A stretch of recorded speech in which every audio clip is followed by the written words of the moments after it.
¿Cómo hacer una buena confesión? Un corazón arrepentido no lo desprecia el Señor.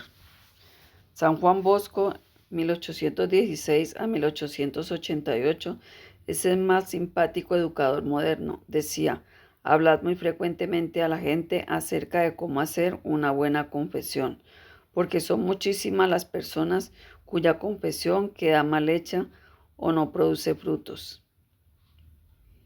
La hacen sin las debidas disposiciones.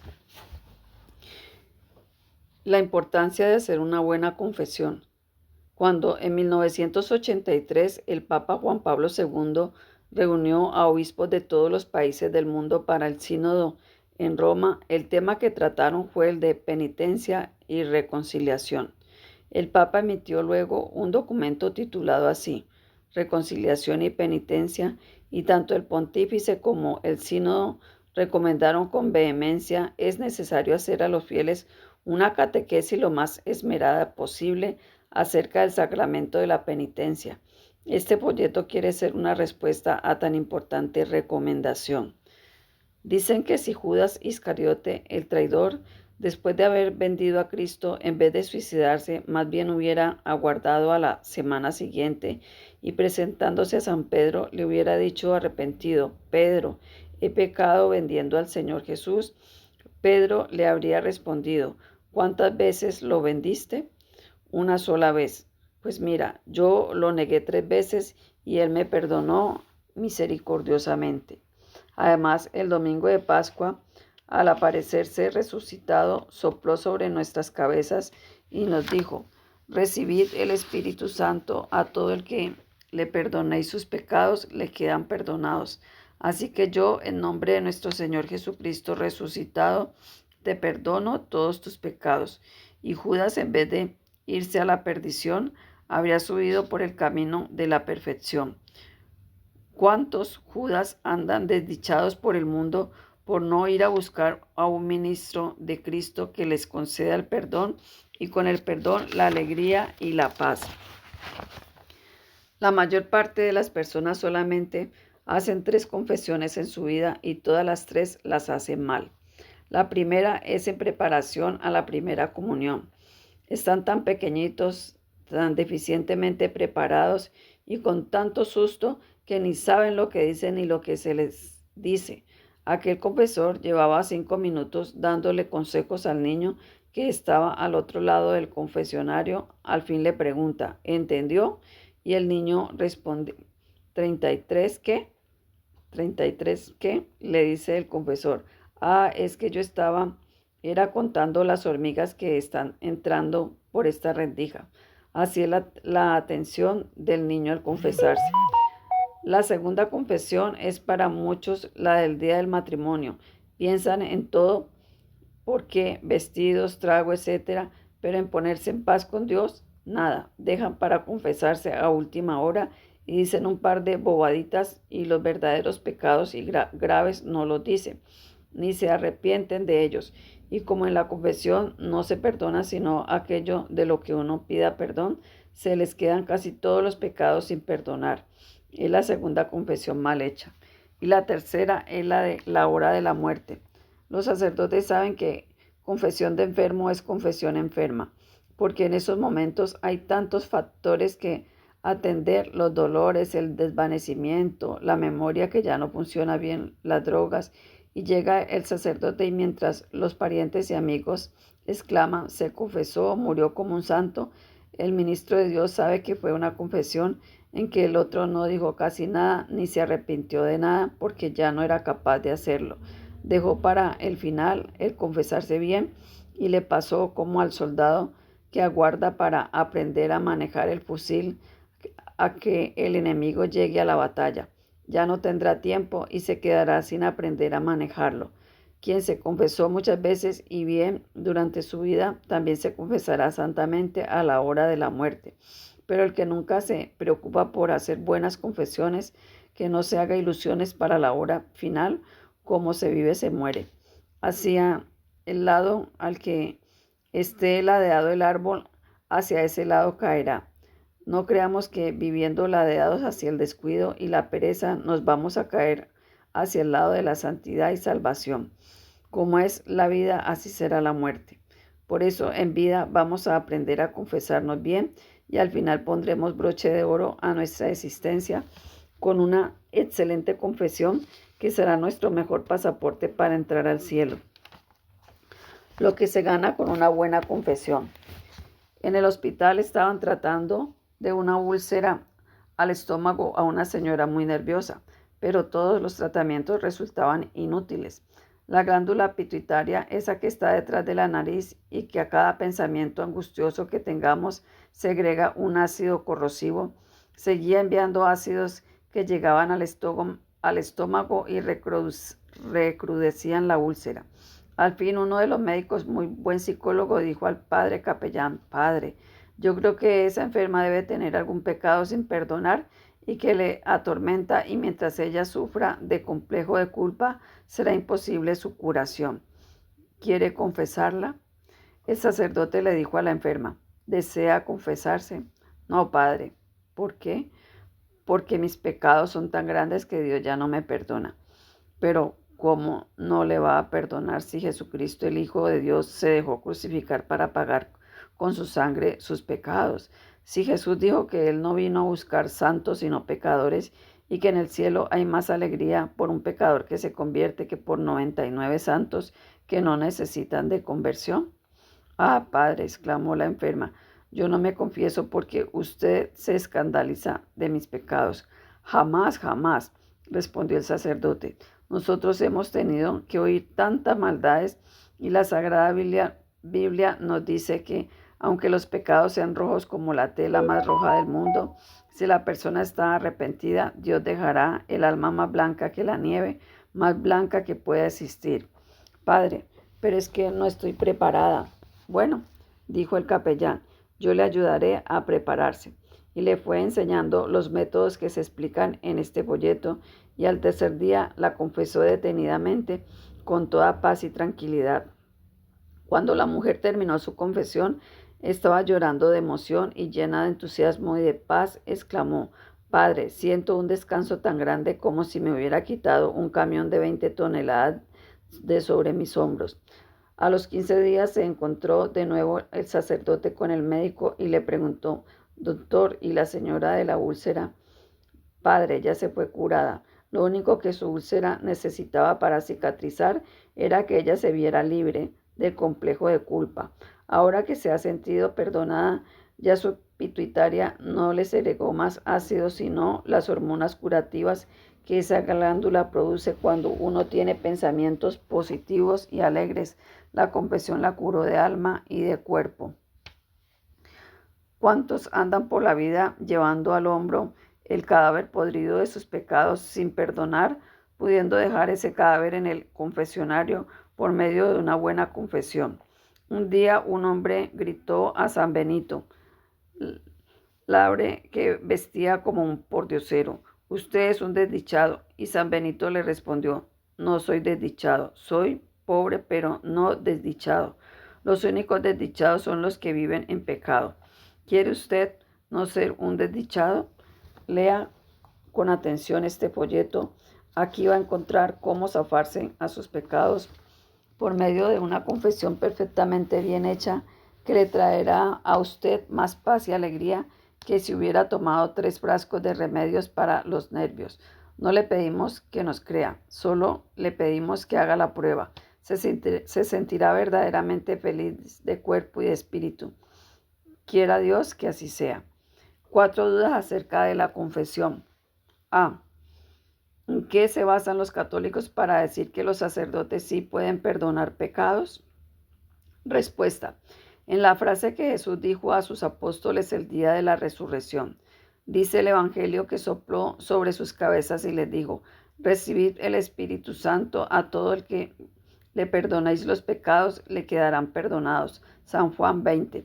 Los apóstoles se murieron, y como Cristo quería que ese gran don de su perdón llegara a todas las personas de todos los siglos, les dio ese poder de manera que fuera transmisible, que ellos pudieran transmitirlo a sus sucesores, y así lo hicieron. Por medio de la imposición de sus manos, ellos dejaban en cada lugar presbíteros, o sea, sacerdotes, y al frente de ellos un obispo. Estos tienen hoy el poder que Jesús dio a sus apóstoles.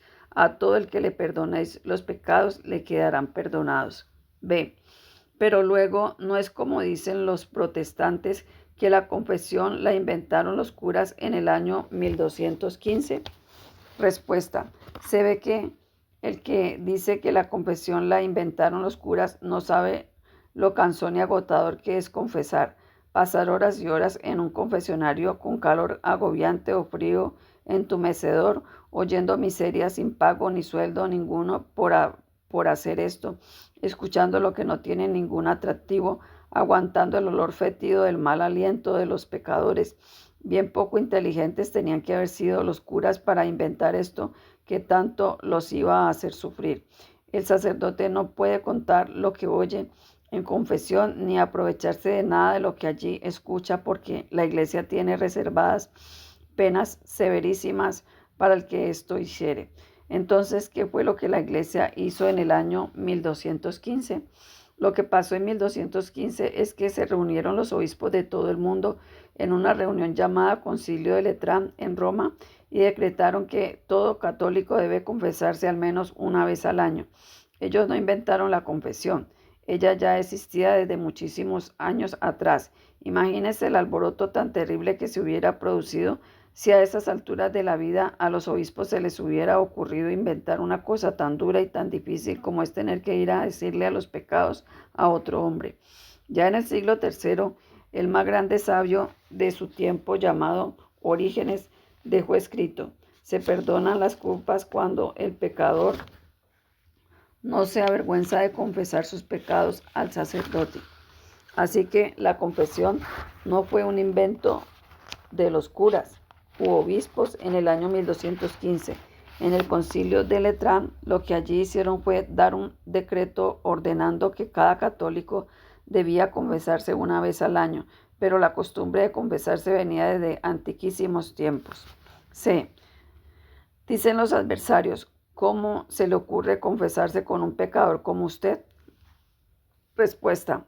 Es como si dijésemos: un médico que esté enfermo no puede recetar a nadie. Sus recetas no valen. ¡Qué idiotez! Pero, ¿y si el sacerdote es pecador como nosotros? Claro que lo es, porque es humano. Dice la Sagrada Biblia: si alguno dice que no ha pecado, es un mentiroso. San Juan 1:8. El sacerdote es probablemente mucho menos pecador de lo que la gente se imagina, porque tiene más defensas para librarse del pecado. Por ejemplo, tiene una formación religiosa muy seria. Tiene desde el seminario un gran respeto a Dios y un gran temor a disgustarlo, porque lo ama mucho y porque sabe las terribles consecuencias que traen los pecados. Tiene menos ocasiones de pecar, porque la Iglesia, su cardenal, su obispo, su superior, lo vigilan paternalmente con mucho esmero para no permitir que el demonio venga a hacer mal. También, pero es que el cura es un pecador. También los 12 apóstoles eran pecadores y sin embargo Jesús les dio poder para perdonar pecados. Es que el sacerdote no dice al pecador: te perdono porque yo no he cometido eso que tú confiesas. No, no dice eso. Lo que dice es: te perdono por el poder que para ello recibí de nuestro Señor Jesucristo. Si un juez que es mal geniado y peleador va a sacar de la cárcel a uno que está allá por ser también mal geniado y peleador, el policía no le puede decir: señor juez, usted no puede sacar de la cárcel a este mal geniado porque usted también tiene mal genio. No, señor. El juez lo saca de la cárcel porque tiene poder recibido de la autoridad suprema judicial de su nación, y aunque él sea malo, tiene poderes para absolver a los demás. Así el sacerdote, aunque él sea pecador, que quizás lo es menos de lo que le inventan los enemigos, tiene poder de Dios para perdonar, y lo que él perdona en la tierra queda perdonado en el cielo, porque Jesús dijo: lo que desatéis en la tierra queda desatado en el cielo. San Mateo 18. El sacerdote perdona los pecados no porque él no sea pecador, sino que perdona los pecados por una sola razón: porque recibió poder para ello de la altísima autoridad que se llama Jesucristo. Esta es una gran diferencia entre católicos y protestantes. El protestante comete un pecado y ora a Dios y pide perdón, pero muy difícilmente queda seguro de haber sido perdonado. En cambio, el católico, después de un pecado, busca un sacerdote y con arrepentimiento sincero, con tristeza de haber ofendido al buen Dios y propósito de ser mejor en adelante, le confiesa sus faltas. Cuando el sacerdote levanta su mano bendecida y le dice: yo te absuelvo en el nombre del Padre, del Hijo y del Espíritu Santo, el pecador queda con una seguridad de haber sido perdonado y con una paz en el alma que no encuentra en ninguna otra religión. Por eso decía un judío: yo envidio a los católicos. Yo cuando peco pido perdón a Dios, pero no estoy muy seguro de si he sido perdonado o no. En cambio, el católico, cuando se confiesa con su sacerdote, queda tan seguro del perdón que esa paz no la he visto en ninguna otra religión de la tierra. Y hay otra gran diferencia. Un protestante comete un pecado, entra a su habitación, ora con fervor y dice: ya he sido perdonado. Qué fácil podrá seguir pecando y pecando, porque obtener el perdón es muy fácil. Por eso ninguna religión lleva a una mayor relajación de las costumbres que la religión protestante. Por ejemplo, Suecia, Dinamarca son países totalmente protestantes y totalmente corrompidos. En cambio, el católico sabe que no es pecar y rezar y empatar. No, es que el que peca y reza, empata. Hay que ir buscando un sacerdote, hacer un acto de humildad. La confesión es un acto maravilloso de humildad. Decirle claramente sus pecados y recibir sus advertencias. No serán regaños, pero sí son advertencias que lo despiertan. Sacudidas como las que le damos a un chofer que en una gran recta se duerme. Lo despertamos aunque se disguste un poco para que no se vaya al abismo. Pongamos un caso. Esa mujer católica está matando los hijos antes de nacer. Aborto se llama este crimen. No es que llega a su pieza, reza y se arregló todo. No, tiene que ir donde el sacerdote y confesarle su pecado. Señora, ¿se da cuenta del crimen horrendo que está cometiendo? ¿No ve que le caerá el castigo de Caín? ¿No sabe que queda excomulgada cada vez que hace un aborto? Haga una penitencia en grande. Ella quizás hasta llora en ese momento, pero antes del próximo aborto lo pensará 2 veces. Así sí le aprovechó el perdón. Fue perdonada, pero fue amonestada. Y ese señor que compra lo robado, y esa novia que se deja irrespetar por el novio, y esa mujer que quita la fama con su lengua, y ese borracho, en el confesionario se encuentran con alguien que les habla en nombre de Dios y les hace reflexionar y cambiar de vida. ¿Cuántos miles de personas mejoraron su vida solo con hacer una buena confesión? En eso sí que les ganamos a los protestantes. Por eso un gran psicólogo decía: yo no conozco ningún método tan bueno para mejorar una vida como la confesión de los católicos. ¿Qué es el sacramento de la confesión? Respuesta: la confesión es el sacramento en el cual, por medio de la absolución del sacerdote, recibimos el perdón de nuestros pecados si los confesamos arrepentidos. El apóstol Santiago dice: confesaos unos a otros vuestros pecados para que seáis salvos. Y si alguno convierte a un pecador de su mal camino, salvará su alma de la muerte. Santiago capítulo 5, versículo 16. Gracias a favores especiales se obtienen con la confesión. Gracias o favores especiales se obtienen con la confesión. Respuesta: con la confesión se obtienen 3 gracias o favores especiales. La primera nos devuelve o nos aumenta la gracia santificante, la amistad con Dios. La segunda nos da fuerzas especiales para rechazar el pecado y las tentaciones. La tercera nos da asco y antipatía por todo lo que sea ofender a Dios. Ejemplo: la visión de San Juan Bosco. Vio un día San Juan Bosco en una visión a un montón de demonios que trataban de llevar personas al infierno y preguntó a uno de ellos, amenazándolo con una cruz bendita si no le respondía: ¿quiénes son los que más derrotan a los demonios? Y el diablo le dijo: los que más derrotan a los demonios son los que se confiesan bien, arrepentidos. ¿Y quiénes más? Preguntó el santo: los que comulgan y rezan a la Virgen.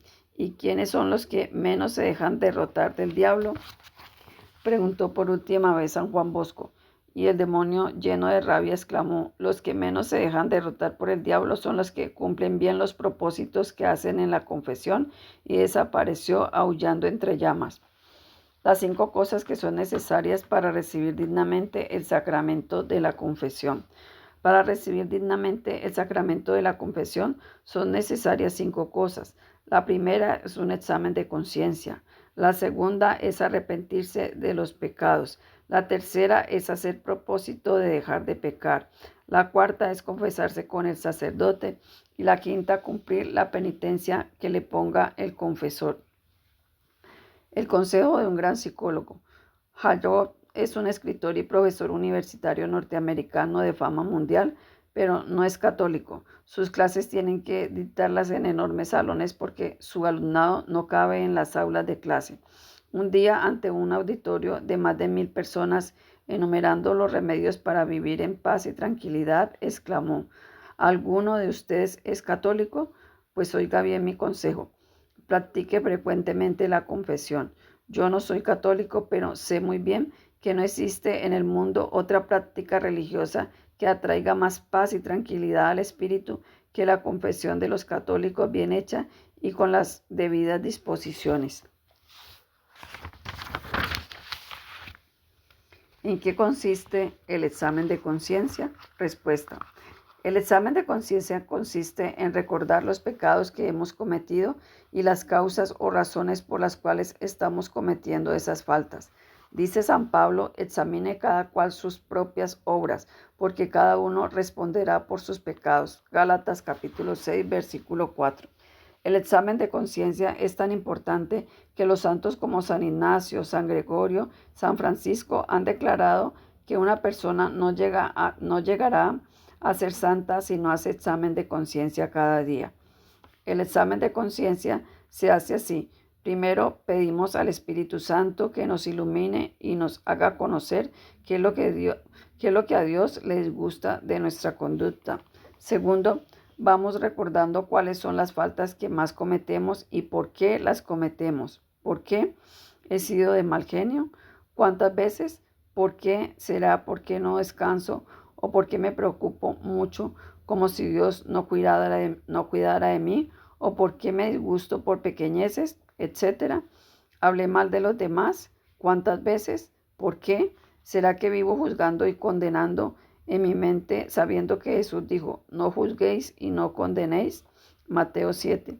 ¿Será porque me junto con gente murmuradora y ellos me prenden la habladera en contra de los demás? ¿Será porque me gusta meterme en lo que no me importa, en la vida de los demás? ¿He consentido malos pensamientos? ¿Cuántas veces? ¿Por qué? ¿Será que miro revistas malas o voy a cine feos o escucho programas de chistes malos o tomo bebidas alcohólicas o no domino mis ojos, etcétera? Tercera, ¿cuál de mis pecados será el que más le está disgustando a Dios? ¿Cuál será aquel pecado mío que mayor mal hace a los demás? ¿Será mi mal genio? ¿Serán mis palabras groseras? ¿Mis desobediencias? ¿El robo? ¿El no ir a misa? ¿Cuál será? Esto es sumamente importante porque si empezamos a corregirnos de aquellos pecados que más le están disgustando a Dios o a nuestro prójimo, pronto lograremos convertirnos. Ejemplo, si hoy se nos apareciera nuestro Señor y nos dijera: te voy a quitar un defecto, ¿cuál le pediríamos que nos quitara? Pues ese es el que tenemos que empezar a corregir desde ahora. Dios quiere ayudarnos a corregir ese defecto.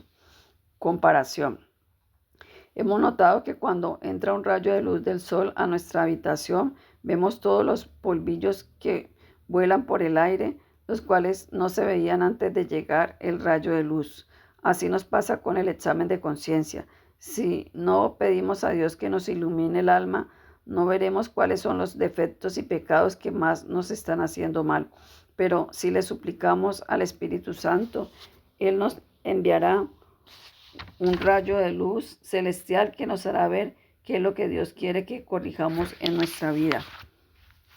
No nos examinemos únicamente del mal que hemos hecho, sino también del bien que pudimos hacer y no hicimos. Es lo que se llama pecado de omisión. Hay personas que no matan ni roban, pero también pasan los días sin hacer favores.